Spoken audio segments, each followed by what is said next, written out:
Assalamualaikum warahmatullahi wabarakatuh. Selamat siang sahabat Ikopin TV.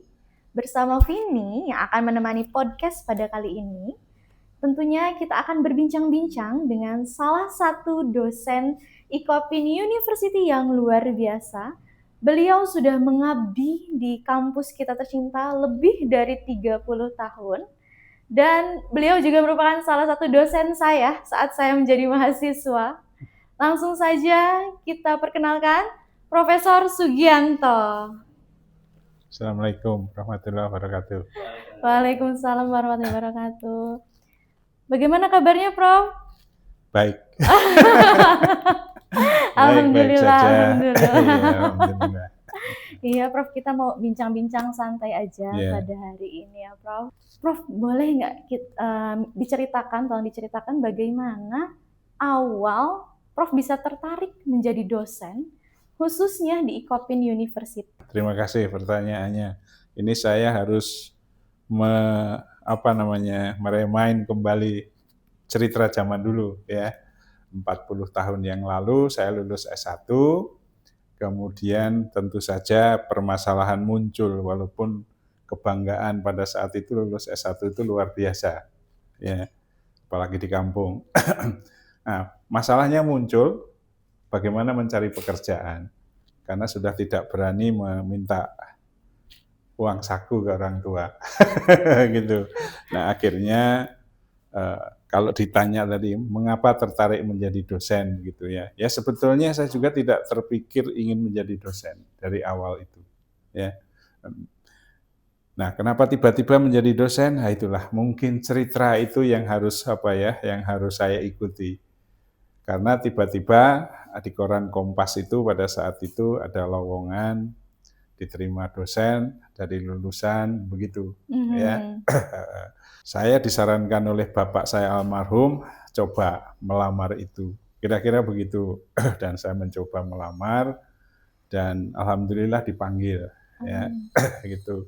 Setelah dipanggil ya dites berulang kali. Itu yang dites cukup banyak. Karena di Fakultas Psikologi Unpad itu ada dua kelas yang dites itu, ya.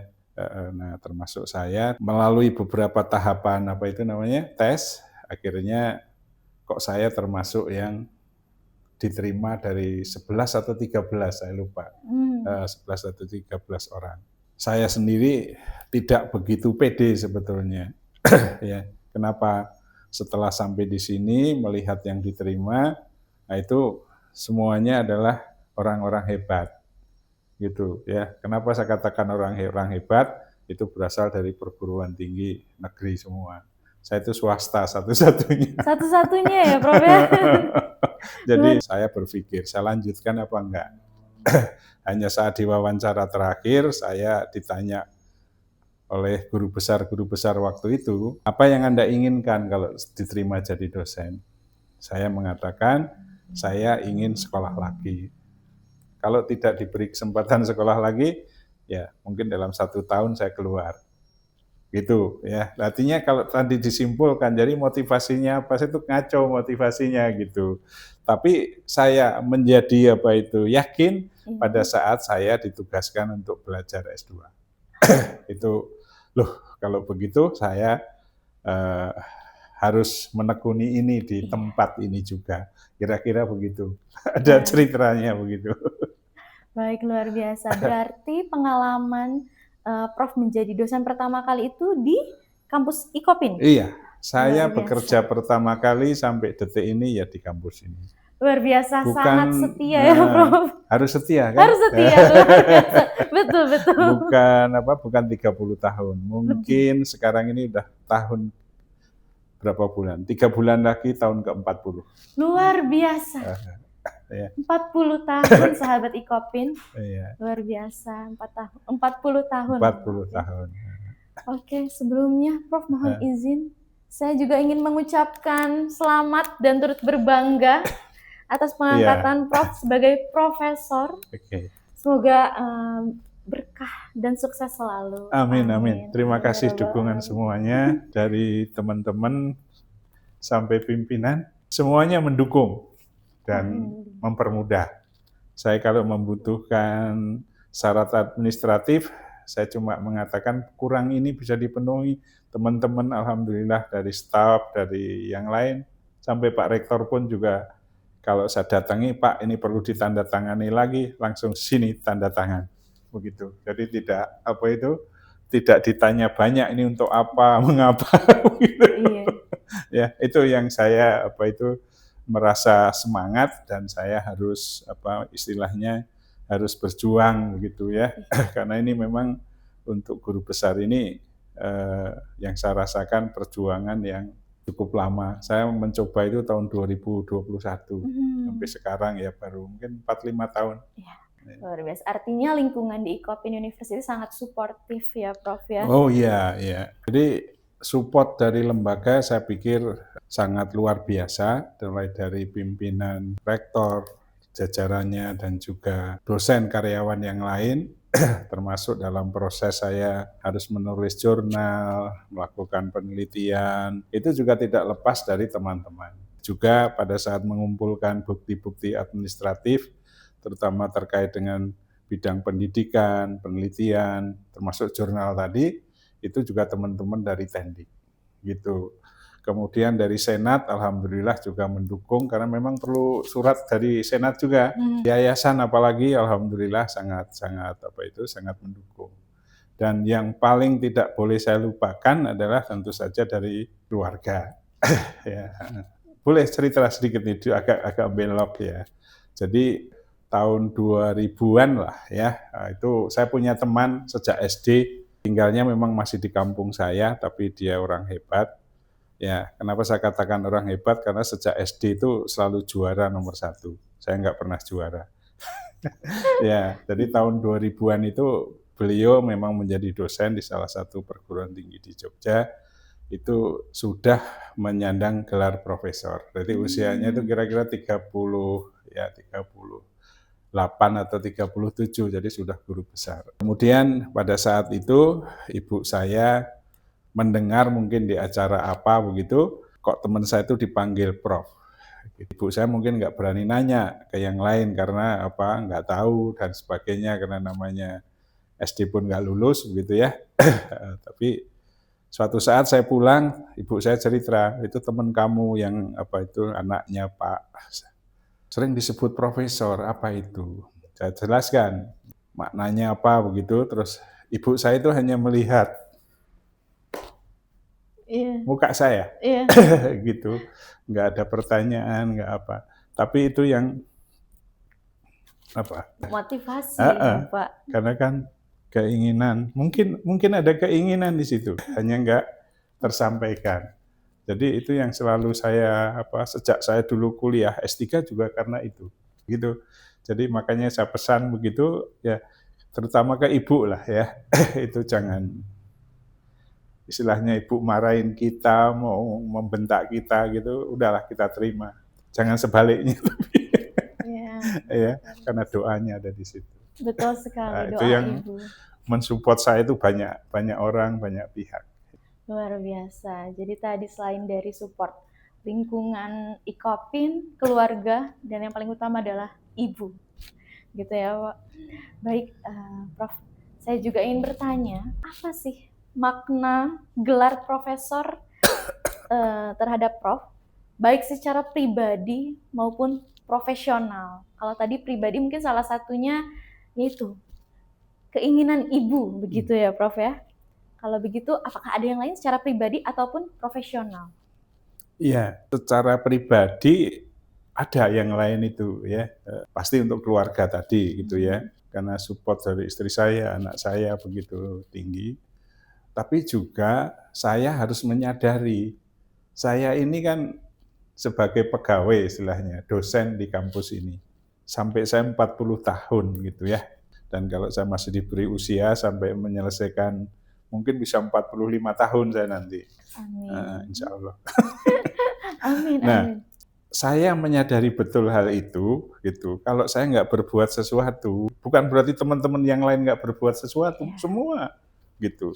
Tapi harapan saya menjadi pegawai atau karyawan di Ikopen ini kan mesti ada sesuatu yang bisa saya berikan, gitu loh. Tidak hanya saya berharap misalnya reward, gaji atau apa gitu. Tapi harus ada yang saya lakukan yang mungkin berguna bagi lembaga ini.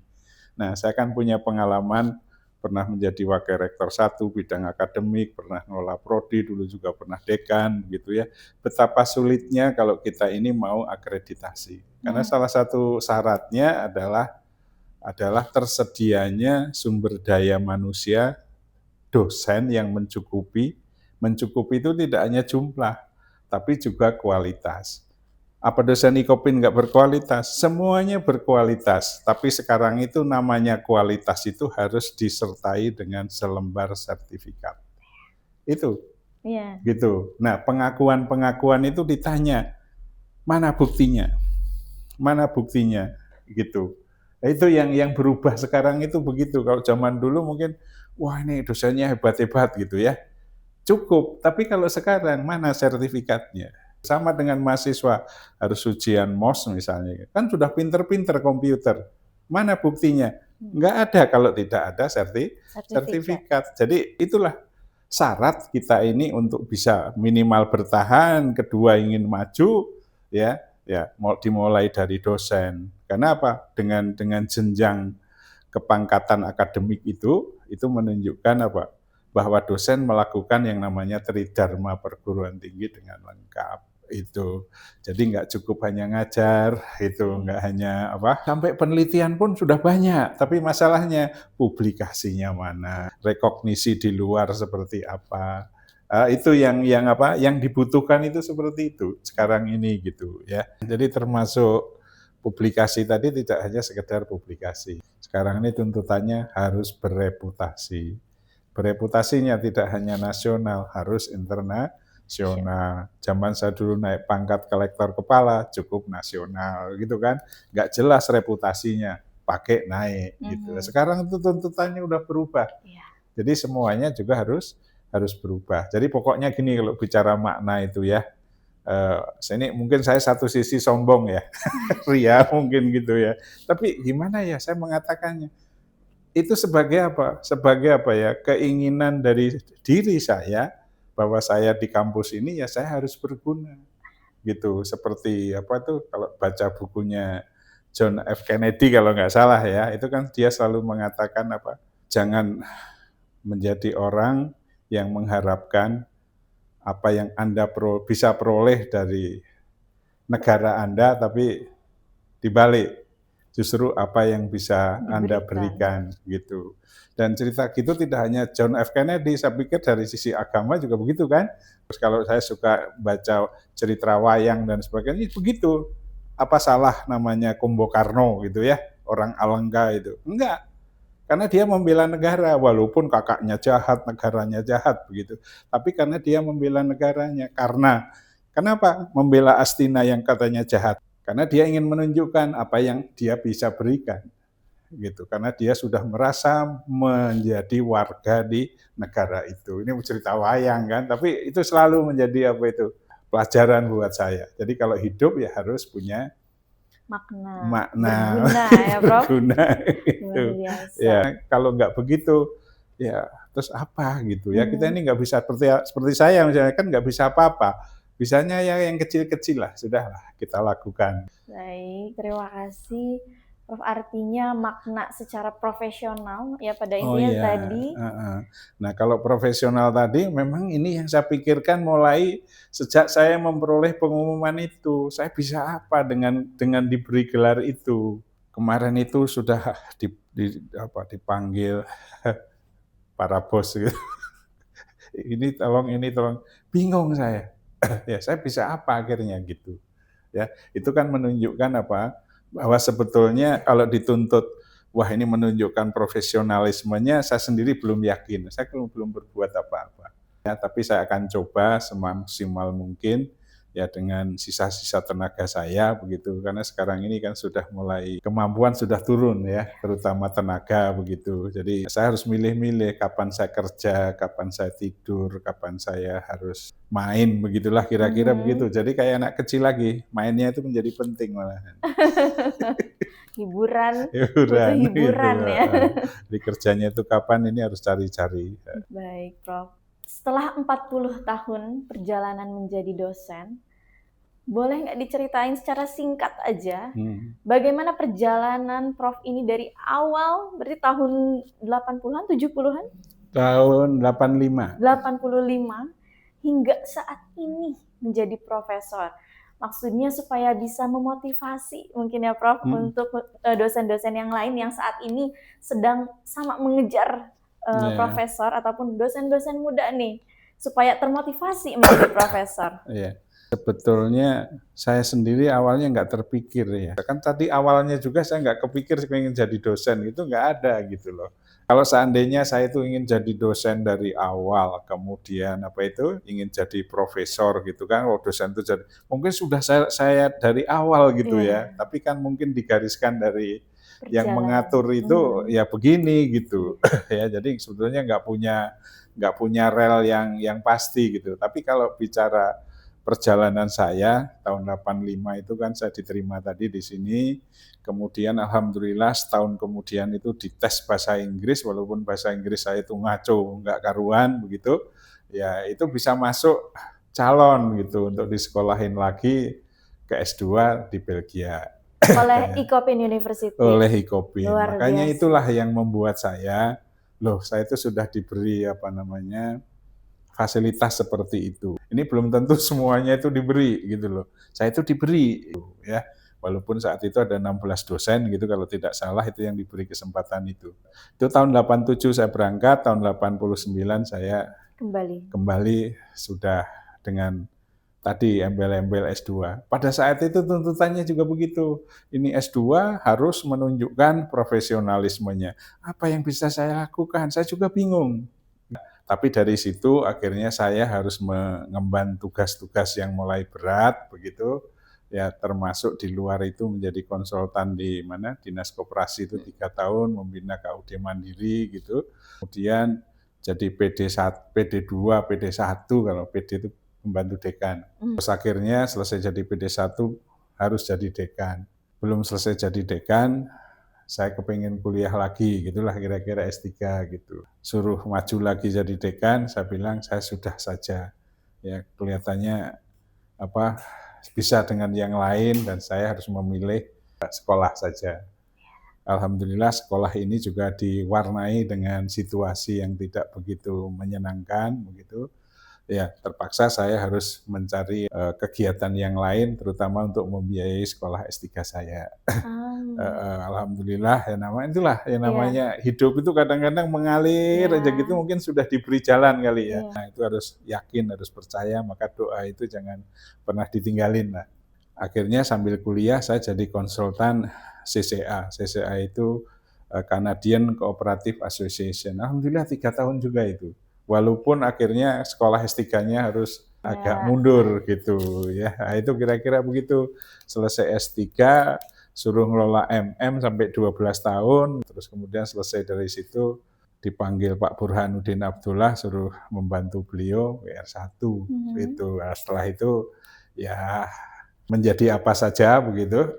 Sebetulnya bangga saat itu menjadi kepala pusat studi koperasi. Saya sangat antusias gitu ya, tapi sayang lembaga itu ternyata harus diberhentikan begitu ya. Saya juga nggak protes, nggak apa gitu, karena saya sudah ngerasa tua. Tapi di balik itu, itulah justru kesempatan saya untuk menseriusi tadi. Ya. Untuk menjadi profesor ini ya, Prof ya. Jadi itulah saya bukan jabatan, kalau memang harus saya lakukan, saya lakukan. Tidak apa-apa. Saya dulu S3 itu ngambil S3 ya saya nggak pegang jabatan enggak masalah. Ya, tapi alhamdulillah yang membiayai itu justru datang dari berbagai pihak tadi. Jadi pokoknya penting semangat lah gitu ya. Tapi yang jelas lembaga ini kenapa saya harus katakan ya, tadi kan saya diberi kesempatan ya kuliah. Sebetulnya banyak hal yang sudah saya peroleh itu. Saya diberi rumah. Diberi rumah itu kredit maksud saya. Tapi yang membayar uang muka itu lembaga ini. Sampai ada kelebihan huk tanah di pinggir belokan itu dipenuhi dulu. Sampai akhirnya 15 tahun saya punya rumah. Itu kan hal yang luar biasa. Ya. Makanya saya sering waktu selesai S2 pun juga ada yang teman di Belgia juga. Selesai S3 di sana, saya S2, beliau itu pulang menjadi wakil rektor 1 di salah satu universitas di Jogja. Sekarang universitas walaupun swasta itu ranking bagus itu. Saya dikontak pindah sini aja, saya bilang mohon maaf. Nah, itu kan Kesetiaannya harus, diuji ya Pak di loh situ. iya. jadi ini saya menyatakan ini apa? Jadi kepada yang muda-muda ini, yang penting kita itu harus sungguh-sungguh lah, begitu. Namanya rezeki itu pasti akan ada jalannya. Gitu. Luar biasa, perjalanan Prof. Sugianto ini sangat memotivasi kita semua, terutama bagi dosen-dosen yang saat ini sedang berjuang, atau bahkan sebelumnya belum ada kepikiran untuk mendapatkan gelar profesor, tapi dengan mendengar cerita dari Prof. Sugianto, bahwa Prof juga ternyata mendapatkan gelar ini tidak mudah ya Prof ya, dengan perjalanan yang berliku-liku, tapi dengan niat yang kuat, alhamdulillah pada hari ini gelar profesor sudah didapatkan ya Prof, alhamdulillah. Prof, kalau begitu apa harapan Prof terhadap dosen-dosen, khususnya dosen muda dan juga mahasiswa IKOPIN ke depan? Saya ke dosen dulu ya. Saya pikir kita tidak usah bicara tua muda begitu ya. Karena toh syarat itu pada saat dinilai itu nggak pernah ditanya usianya gitu ya. Jadi sama saja gitu. Kolektor kepala walaupun usianya 65 tahun kayak saya gitu, tetap itu diakui. Jadi ini tinggal apa itu? Tinggal kemauan kita, yuk kita sama-sama. Nah, membangunnya gimana? Kalau kita lihat kelemahan kita itu apa? Kalau tugas dosen itu kan ada 3, pendidikan, mengajar, membimbing dan sebagainya itu. Terus yang kedua penelitian, ketiga pengabdian masyarakat. Itu kan tugas utamanya itu. Lakukanlah 3-tiganya secara seimbang. Yang kedua, yang B dan C tadi harus diwujudkan dalam publikasi. Publikasinya apa? Bereputasi, gitu aja. Karena kalau tidak itu akan susah. Dan bagaimana? Apakah kita langsung, karena begini, ini ada teman juga yang bukan pengen, memang juga memotivasi saya. Tapi saya melihatnya agak berbeda gitu. Kenapa berbeda? Karena dia langsung, oh saya mau ini gitu ya. Saya pikir tidak begitu. Justru kita bikin semacam jadwal, setiap semester itu kita harus nulis. Kita masukkan, nulis, kita masukkan, nulis, kita submit. Udah itu lupain, mau diterima mau enggak. Saya juga begitu. Tapi tiba-tiba kan ada yang mungkin baca tulisan saya, oh ini boleh nggak diterbitkan. Yang kayak gitu itu kalau kita nggak punya tulisan gimana? Maka kepada teman-teman dosen, apalagi tadi yang masih dengan tenaga yang luar biasa gitu, membuat jurnal itu harus, terutama jurnal-jurnal yang bereputasi. Nggak usah gini, saya kan butuhnya hanya ini, nggak usah begitu, ya. Nanti membuatnya hanya 1. Kalau membuatnya 1 itu pengalaman saya discontinue gitu, selesai sudah, nunggu lagi gitu. Nah nggak begitu, maksud saya apa? Ini masuk, keluar misalnya, ya, waduh, nggak diterima. Oh ini ada 1 lagi, masih antri. Nggak masuk lagi, ini sudah ada antri lagi. Ternyata bisa diterbitkan. Diterbitkan ada masalah, saya pengalamannya kan gitu ya. Dihack ternyata. Gitu. Waduh, kacau ini. Ingat, ternyata masih punya tulisan, masih submit. Ada teman yang saya bilang, tahu jurnal ini enggak.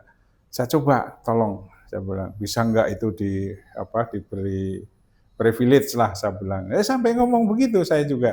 Ya alhamdulillah, yang melengkapi kemarin itu tinggal 1 ya itu. Gitu. Itu contoh aja gitu ya. Jadi jangan pernah kendor gitu. Beda dengan sekian waktu yang lalu ya. Sekarang ini kan kita ini punya banyak kesempatan, tinggal mau dan mau gitu. Jangan bilang gini loh, ini pada yang muda-muda juga ya, jangan bilang, waduh saya nggak mampu, saya begini saja. Jangan. Ya, kalau mau bilang begitu, saya ngomong saya nggak mampu sudah dari dulu. Nggak percaya nanti tanya salah satu teman saya tercinta, dosen yang sama-sama ngambil S2 dulu di Belgia. Itu kalau komen tentang saya, bisa menyakitkan. Tapi itu yang memotivasi saya juga. Dia mengatakan jujur tentang saya, tentang kelemahan saya gitu ya. Tapi dia bisa kalau muter channel itu dari film yang nggak bagus gitu, bisa menjadi cari klek gitu, filmnya bagus gitu. Bisa begitu. Itu yang luar biasa itu. Masukannya positif ya, kritiknya positif. Gitu. Ada. Pak Sofan Azhar. Pak Sofan Ya, Azhar. itu teman yang luar biasa, yang kritis gitu ya, tapi dia bisa menggeser channel itu menjadi, itu kalau saya analogkan begitu. Jadi itulah, dosen harus semangat, karena lembaga ini yang menjadi penentu adalah dosen. Kedua yang menjadi penentu adalah mahasiswa. Apa yang harus dilakukan? Berprestasi. Gitu. Berprestasinya gimana? Saya sih kalau IPK bagus ya ayolah begitu ya. Tapi kalau seandainya enggak, banyak kegiatan. Terus yang kedua, banyak kegiatan atau keahlian yang disertai dengan sertifikat. Anda melamar pekerjaan, itu sudah dilihat dulu secara administratif. Sertifikat apa yang dia punya. Bukan ngomong di surat lamaran. Saya pandai bahasa Inggris, saya pandai komputer, saya pandai perpajakan, saya pandai akuntansi. Mana buktinya? Dan yang penting lagi untuk mahasiswa itu menurut saya bahasa. Ya, jangan pernah mengatakan, loh kan saya orang Sunda, bahasa saya kan bahasa Sunda. Nggak dipakai itu deh. Tapi yang dipakai justru kadang-kadang adalah bahasa asing itu. Saya kalau di kelas suka menganalogkannya begini. Anda suka healing apa? Healing. Healing ya. Betul, healing. Ya. Suka Pak. Mau kemana? Luar negeri Pak. Ya, oh bagus. Kemana? Sebut misalnya ke Jepang, ke Korea, ke Cina, ke Eropa begitu ya. Nah, kalau mau ke Eropa, nanti Anda tinggal di sana cukup lama, bahasanya apa? Diam. Itu kan cerita mau main Pak. Kita punya uang kan Pak. Bagaimana dengan kita bukan healing tadi, tapi mau cari kerjaan di negara itu karena menunjukkan punya keahlian gitu. Kita bersaing gitu. Ya bersaing itu jangan hanya di lokal Indonesia. Lokal gitu. Nah, ini yang harus dipikirkan. Saya lihat di TV kemarin, kemana ya itu? Ke Norwegia. Ya, itu perawat. Apa bahasa Inggrisnya bagus, rapi gitu ya. Itu yang laku gitu. Berarti bahasa itu jangan lupa. Itu bisa menjadi penentu segala-galanya itu. Benar itu. Teman-teman mungkin sudah underestimate ya, ini berhasil apa enggak satu orang ini begitu. Tapi saya ingin membuktikan. Dan karena ada juga teman yang lain senior gitu, dulu dari Ikopin, itu juga kamu yuk harus berhasil gitu. Kalau enggak berhasil, jangan pulang ke Ikopin. Tekanan ya. Iya, tapi selalu saya coba untuk menginternalisasi ke diri saya begitu, tapi saya coba untuk tadi kayak ngerubah channel tadi lah. Jadi yang cerita film buruk gitu menjadi film yang baik, yang bagus ya. Nah, itu mahasiswa. Jadi satu pesan penting itu adalah jangan sampai menyepelekan ya skill bahasa. Mumpung masih jadi mahasiswa, yuk kita gali potensi. Maksud saya bahasa asing ya. Iya, bahasa asing. Karena bahasa Sunda itu juga bahasa asing sebetulnya.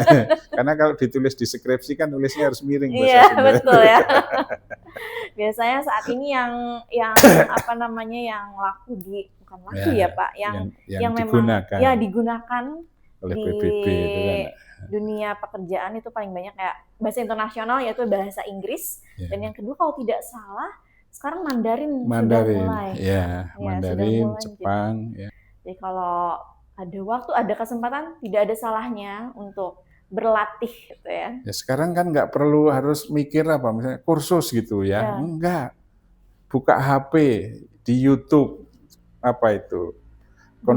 simple conversation kalau nggak salah begitu. Itu ada itu. Mulai dari good morning gitu ya. Ada. Itu tinggal mau apa enggak. Betul. Jadi kata kuncinya itu Pak Sofan Azhar tadi. Saya itu hanya punya satu katanya. Kemauannya berbeda itu aja. Nah, gitu kira-kira. Baik, nah itu dia tadi terkait dengan harapan terhadap dosen dan juga mahasiswa Ikopin University. Selanjutnya, Prof, apa satu pesan penting bagi mahasiswa Ikopin yang nantinya bercita-cita untuk menjadi akademisi? Harus belajar yang lebih gitu ya. Karena akademisi kan mungkin agak berbeda dengan praktisi gitu. Kalau praktisi itu kan istilahnya, bukan saya melemahkan juga, tidak. Praktisi itu kan bisa gimana nanti di lapangan gitu. Tapi kalau akademisi itu kan memang sebetulnya sudah terbaca sejak dia semester 1 sampai semester akhir, mulai dari IPK-nya dan sebagainya, begitu. Yang penting apa? Kalau ingin jadi dosen ya, Iya. Satu, harus sekolah. Oke, ya kan? Sampai terakhir lah sekolahnya itu. Kemudian yang kedua, harus jabatan akademik tadi harus dikejar. Gitu ya, sampai setinggi-tingginya. Nah, hanya masalahnya untuk jabatan akademik tadi perlu syarat. Itu masalahnya. Salah satunya sekolah yang sampai S3 harus begitu ya. Terus kemudian itu kan syaratnya bisa naik lektor kepala ke guru besar, itu kan di situ syaratnya. Jadi mau nggak mau harus itu. Kalau ingin mengejar gelar akademiknya, ya tentu saja Tridharma tadi harus dilakukan, publikasi terutama. Kan ada orang itu yang berpikirnya gini ya, saya bekerja nanti, anak muda kan biasanya gitu ya, nanti kalau sudah seperti saya itu kadang-kadang akhirnya baru sadar gitu, oh saya ternyata garis saya itu hanya seperti ini. Gitu. Tapi kalau muda itu kan bisa, saya ingin jadi orang kaya, saya ingin jadi gitu ya. Tapi pesan saya kalau jadi dosen jangan banyak berharap untuk kaya lah begitu ya. Karena apa? Ya pekerjaannya hanya begitu gitu ya. Nah kalau mau itu, tadi rekognisinya harus dipenuhi. Rekognisi itu apa ya? Bisa bekerja di tempat lain, tapi maknanya apa? Yang mendukung, gitu. Misalnya jadi konsultan, gitu ya, dan seterusnya. Itu apa? Narasumber atau dosen di luar negeri, misalnya begitu. Kayak gitu-gitu. Itu kalau mau. Tapi kalau cuma mau biasa-biasa ya jangan mikir yang begitulah gitu. Akhirnya kalau saya bilang tadi memang ujung-ujungnya tinggal kemauan kita ini mau seperti apa ya, mau apa kita ini gitu. Walaupun kita juga harus sadar, saya mau ini. Nah, tapi kalau yang di atas sana mengatakan Anda nggak sampai di situ, ya kita harus terima. Tapi yang penting apa tadi? Sudah mencoba, ya berdoa, begitulah. Senjata saya cuma itu, jadi kayak gitu ya. Jadi pada intinya mahasiswa yang memang punya cita-cita untuk menjadi akademisi, jadi jangan takut terlebih dahulu, aduh harus sekolahnya nanti bagaimana dan lain sebagainya. Yang penting ada kemauan, ya Prof, ada kemauan. Insya Allah nanti ada jalan untuk S2, S3 bahkan sampai dengan profesor. Karena sekarang ini kan banyak beasiswa, mestinya itu harus setiap orang memanfaatkan. Yang muda-muda, termasuk yang sebelah kanan saya ini juga mestinya memanfaatkan itu. Iya, mohon doanya, Prof, supaya karena sudah punya lembaga kan, walaupun sekarang apa ya tendik atau apa istilahnya begitu kan. Kalau punya apa itu namanya prediksi terhadap diri sendiri itu mau begini gitu ya, kenapa enggak itu dibangun gitu, dimanfaatkan. Banyak.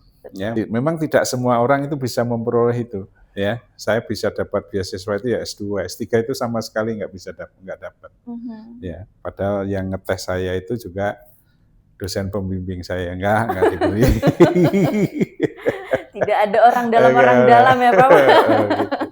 Ya. Baik. Iya, tadi pesan dari Prof juga sangat kena sekali untuk saya. Dan insya Allah memotivasi supaya bisa segera lanjut sekolah. Iya, harus. Terima kasih. Baik, Prof, tadi cukup panjang perbincangan kita hari ini dan insya Allah isinya bermanfaat dan tentunya memotivasi bagi dosen-dosen yang lain dan juga mahasiswa. Terima kasih sebelumnya Prof sudah mau diundang ke podcast Ikopin TV. Sama-sama. Dan semoga kita bisa bertemu lagi di lain kesempatan. Dan sahabat Ikopin TV juga terima kasih yang sudah menonton hingga akhir. Kalau begitu kita pamit undur diri, Prof. Terima kasih banyak. Wassalamualaikum warahmatullahi wabarakatuh. Terima kasih.